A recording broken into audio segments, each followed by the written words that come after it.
He was born into fame, but raised in chaos.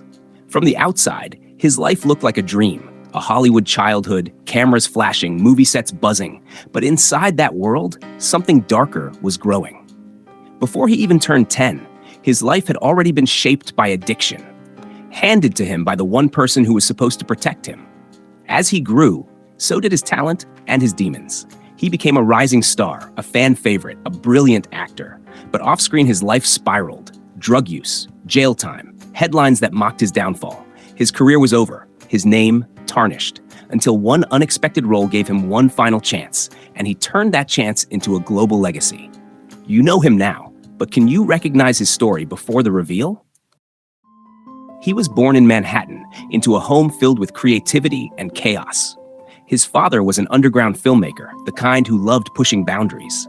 His mother was a kind, gentle actress. They loved their son, but they didn't protect him from the world they lived in. By the time he was 6, he had already been introduced to marijuana by his own father.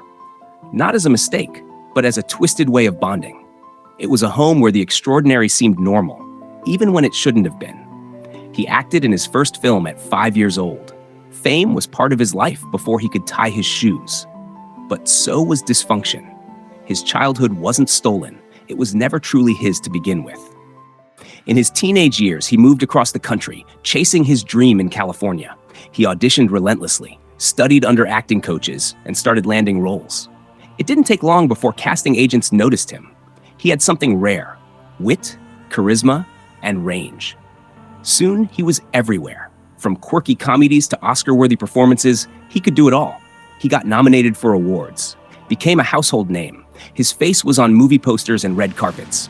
He was the kind of actor that made people believe anything was possible. But behind the scenes, the pressure and the addiction kept growing. The smile on camera hid a storm that hadn't gone away. It had just gotten quieter. The late 90s were brutal. He was arrested again and again for possession, for driving under the influence, for carrying illegal weapons. He violated parole. He showed up late to sets, or not at all. One day he was caught wandering into a stranger's house and passing out in their bed. People laughed, but he was drowning. He lost roles. Producers refused to hire him. Studios called him a liability. Even the people who once believed in him stopped picking up the phone. Eventually, he was sentenced to prison. For a time, he disappeared from Hollywood. He became the example people used to warn others: don't end up like him. And yet, that wasn't the end of the story. Prison broke him down. But strangely, it also gave him space to rebuild. For the first time, he was truly alone with his thoughts, without drugs, without distractions. When he got out, it wasn't a miracle turnaround. He relapsed. Then he tried again and again. But slowly, something changed. He found structure. He found love. He began practicing martial arts, developing discipline. He cut off harmful relationships. He took responsibility for his past. And after years of trying, failing, and trying again, he stayed clean. Not for fame, not for fans, but for himself. Then came the offer: a superhero film, a role that required confidence, charm, and a deep understanding of personal struggle. He was perfect for it. But the studio didn't think so. They saw his name and remembered the headlines, not the talent.